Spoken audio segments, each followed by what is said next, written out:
Bismillahirrahmanirrahim. Bismillah wa bihamdih. Assalamualaikum warahmatullahi wabarakatuh.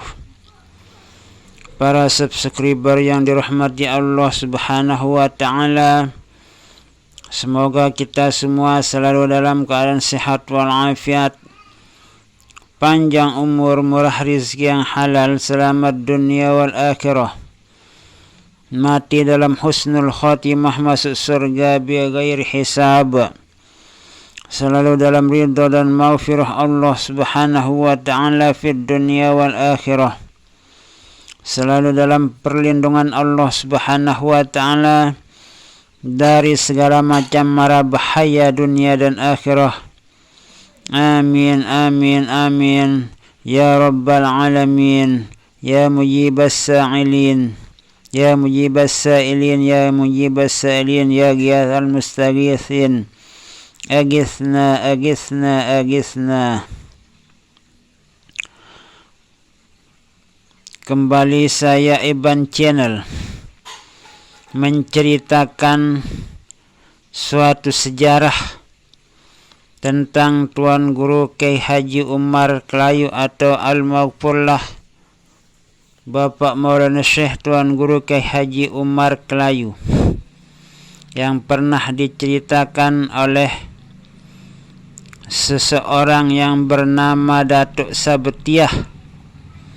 Dikala itu Datuk Sabtiah kebetulan sedang berziarah ke rumah orang tua kami sekitar tahun 80-an yang lewat.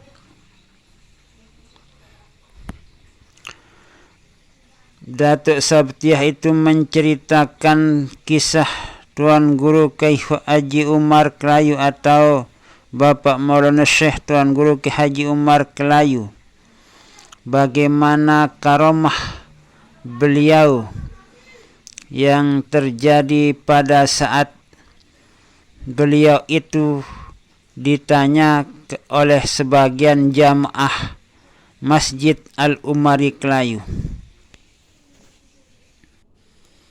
Foto Tuan Guru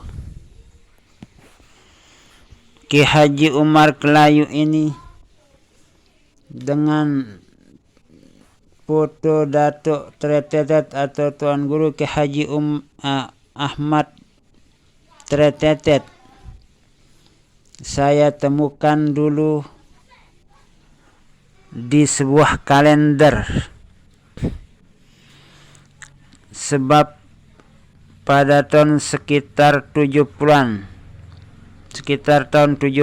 yang lewat, kebetulan Masjid Al-Umari Klayu itu menyambung atau menambah ruang tempat para jamaah untuk melakukan sholat Jumat, sehingga perlu penambahan lokal pada sekitar tahun 70-an itu. Di saat penambahan lokal itu, sebagian pengurus mengusulkan agar dibuatkan kalender khusus gambar Tuan Guru Kyai Haji Umar Klayu dan gambar Tuan Guru Kyai Haji Ahmad Tretetet di kalender tersebut. Kemudian setelah beberapa tahun kalender itu karena sudah tidak terpakai lagi, maka saya ambil kedua gambar dari Tuan Guru Kyai Haji Umar Klayu dengan putra beliau Tuan Guru Kyai Haji Ahmad Tretetet di sebuah kalender tersebut. Lalu kemudian saya simpan di sebuah tempat. Setelah sekian tahun gambar atau kedua gambar ini saya simpan, ternyata sangat berguna sekali gambar tersebut untuk kita bisa menampilkan di YouTube atau di video-video kita agar generasi khususnya warga besar Kelayu mengetahui siapa itu pendiri Masjid Al-Umari Kelayu, bagaimana rupanya. Ternyata inilah rupa dari pendiri Masjid Al-Umari Kelayu, yaitu Tuan Guru Kiai Haji Umar Kelayu. Namun ini menurut cerita yang saya dengar dulu merupakan sebuah lukisan dari cucu Tuan Guru Kiai Haji Umar Kelayu. Ini bukan foto asli, namun lukisan, foto yang dilukis oleh cucu beliau sehingga berbentuk seperti ini.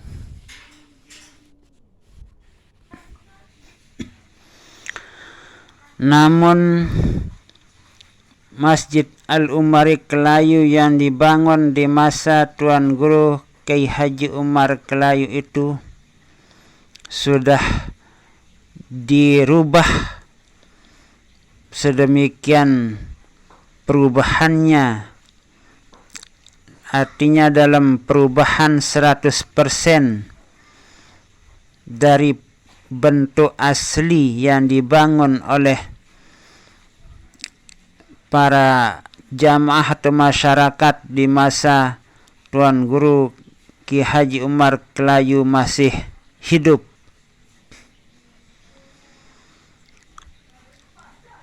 Padahal menurut informasi dari almarhum dari Haji Abdul Manan Ma'rif, Tuan Guru Kiai Haji Umar Kelayu pernah berpesan bahwa saya minta kepada para jamaah agar bangunan asli dari Masjid Al-Umari ini jangan sampai dirubah sampai kapanpun. Namun karena kondisi atau situasi dan kondisi yang menyebabkan harus berubah total, disebabkan karena kalau tidak dirobohkan tembok-tembok bangunan Masjid Al-Umari Kelayu yang dibangun pada masa hayat Tuan Guru Kiai Haji Umar Kelayu itu, beban yang ada di atas itu tidak bisa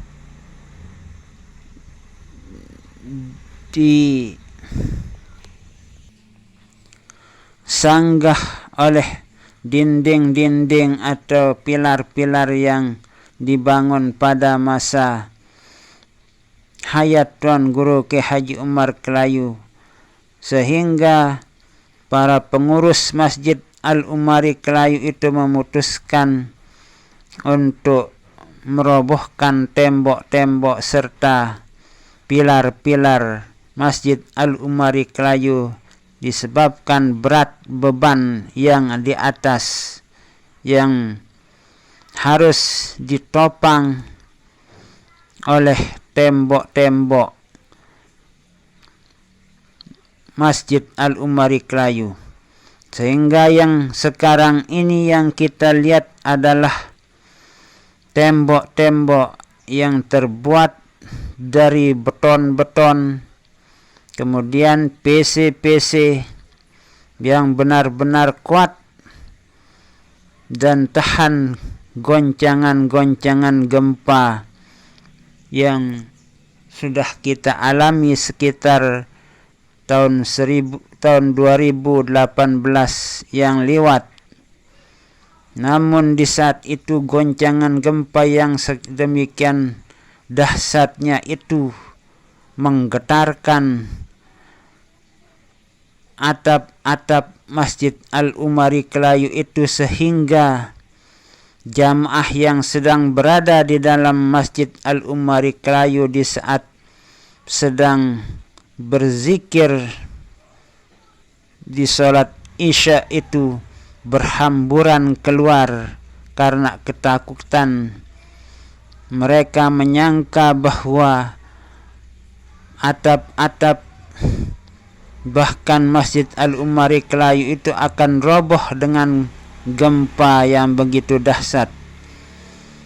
Namun ada seorang tua yang ikut berjamaah atau salat berjamaah Isya pada waktu itu memberikan nasihat kepada jamaah bahwa gak usah takut hai para jamaah, kekuatan masjid kita ini sangat luar biasa sekali tahan terhadap gempa yang 7,00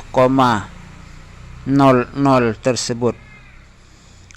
Namun jamaah yang lain tidak menghiraukan ucapan orang tua tersebut, dan terbuktilah apa yang diucapkan oleh orang tua tersebut, bahwa dinding-dinding Masjid Al-Umari Kelayu, bahkan atap Masjid Al-Umari Kelayu tidak ada yang berubah, tidak ada yang retak, apalagi hancur, karena kekuatan yang dimiliki oleh bangunan Masjid Al-Umari Kelayu yang dibangun pada masa almarhum Tuan Guru Ki Haji Alimuddin Saifuddin, dan pada masa Tuan Guru Ki Haji Hudatullah Muhibbuddin Abdul Aziz, bangunan Masjid Al-Umari Kelayu itu sudah selesai dan sekarang tinggal kita menggunakannya. Semoga Masjid Al-Umari Kelayu dan masjid-masjid yang lain itu selamat dari goncangan-goncangan gempa kalau terjadi pada masa-masa yang akan datang. Kembali saya menceritakan bagaimana Masjid Al-Umari Kelayu itu sebelum dibangun oleh Tuan Guru Ki Haji Umar Kelayu sebuah masjid. Menurut cerita dari Datuk Sabtiah, ada sebuah bangunan Masjid Al-Umari Kelayu di sebelah Masjid Al-Umari Kelayu itu ada sebuah bangunan masjid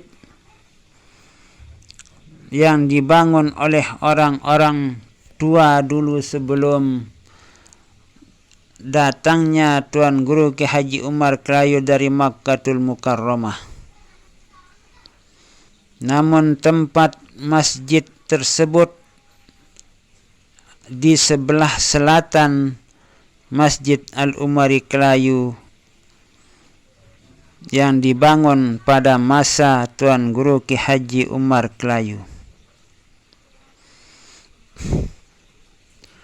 Kemudian yang diceritakan oleh Datuk Sabtiah tersebut, bahwa yang ditanyakan oleh sebagian jamaah kepada Tuan Guru Ki Haji Umar Kelayu, ada seorang yang sangat sabar, tekun, ikhlas dalam menjalankan kehidupannya dan selalu ikut dalam jamaah Masjid Al-Umari Kelayu bersama Tuan Guru Ki Haji Umar Kelayu dan jamaah-jamaah lainnya.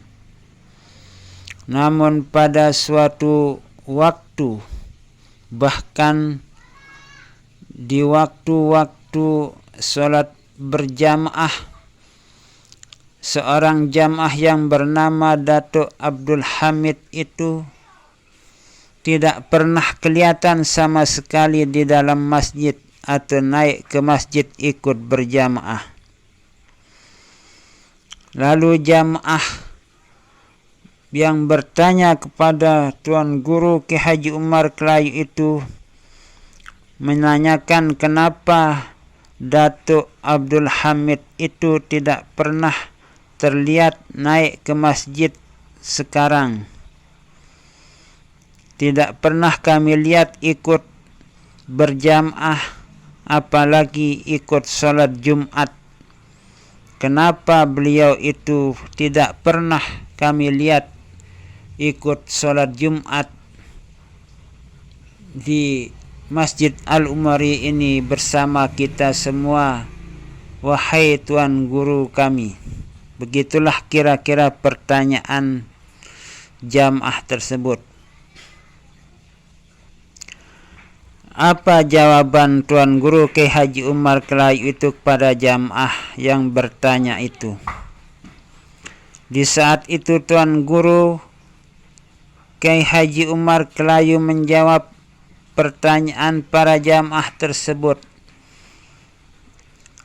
Apakah betul Datuk Abdul Hamid itu tidak pernah ikut berjamaah atau sholat Jumat bersama kita di dalam Masjid Al-Umari ini?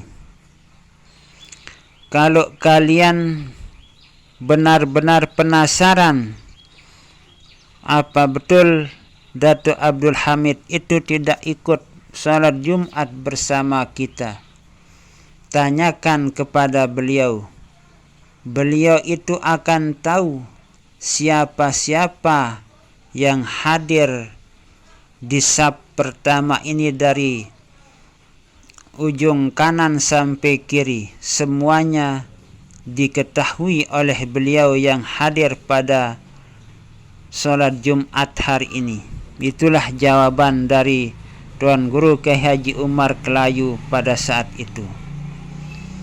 Kenapa Datuk Abdul Hamid itu tidak pernah kelihatan naik masjid apalagi ikut sholat Jumat? Karena Datuk Abdul Hamid itu sedang mengalami suatu penyakit cacar air di kakinya yang tidak bisa disembuhkan, selalu mengeluarkan air dan air terus, dan akan mengganggu jamaah yang lain kalau datang berjamaah bersama mereka, yang menyebabkan Masjid Al-Umari Kelayu itu akan kotor disebabkan cairan yang keluar dari kaki Datuk Abdul Hamid. Kaki Datuk Abdul Hamid itu benar-benar tidak bisa disembuhkan dari penyakitnya. Sudah berbagai macam obat yang digunakan namun belum ditemukan. Sehingga akhirnya Datuk Abdul Hamid itu ikut sholat Jumat lewat alam yang tidak kasat mata bersama para jamaah yang lainnya, namun jamaah yang hadir pada saat itu tidak melihat kehadiran Datuk Abdul Hamid, padahal Datuk Abdul Hamid selalu hadir di setiap sholat Jumat di Masjid Al-Umari Kelayu, karena tingkat kewalian Datuk Abdul Hamid itu tidak diketahui oleh para jamaah atau masyarakat pada saat itu. Karena Tuan Guru Kiai Haji Umar Kelayu adalah seorang auliaullah yang kelas tingkat kewaliannya itu adalah wali besar menurut penjelasan dari Al-Maghfurlah Bapak Tuan Guru Kiai Haji Muhammad Muhsin Makbul Kota Raja, termasuk golongan atau tingkat wali besar yang namanya Tuan Guru Kiai Haji Umar Kelayu itu, sehingga beliau itu mengetahui kedatangan dari Datuk Abdul Hamid di alam yang tidak kasat mata. Itulah sebagian cerita yang pernah diceritakan oleh Datuk Sabetiah. Karena Menurut penjelasan Tuan Guru Ki Haji Muhammad Muhsin Makbul itu, di desa Kelayu itulah paling banyak wali di Lombok Timur ini. Setiap langkah, setiap per meternya itu kita menemukan wali-wali Allah, karena sangat banyaknya yang menjadi wali Allah di desa Kelayu itu. Menurut penjelasan Tuan Guru Ki Haji Muhammad Muhsin Makbul Kota Raja, terbanyak wali di dunia ini adalah di Indonesia.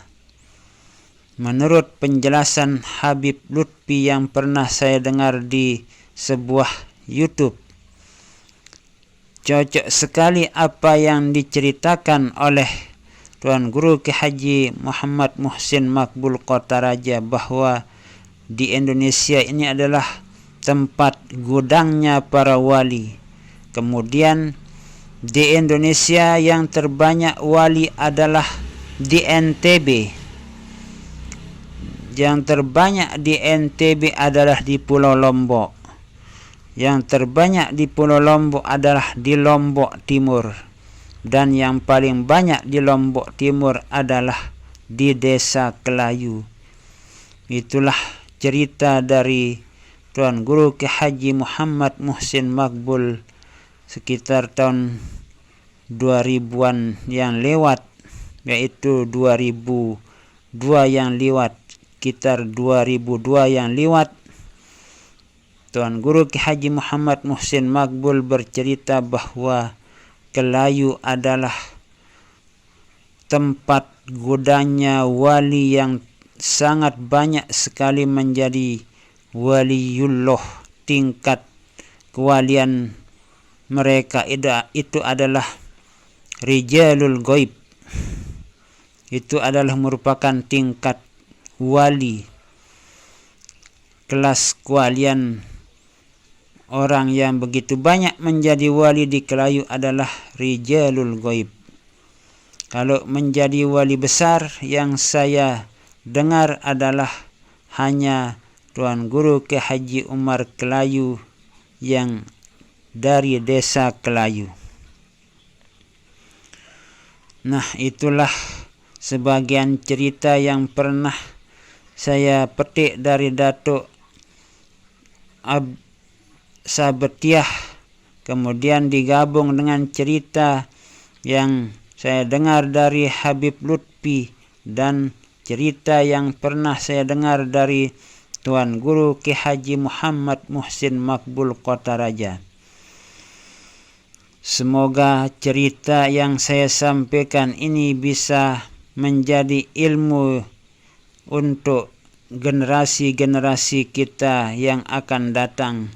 Wallahu a'lamu bissawab, wallahul muwaffiq wal hadi ila sabilir rasyad.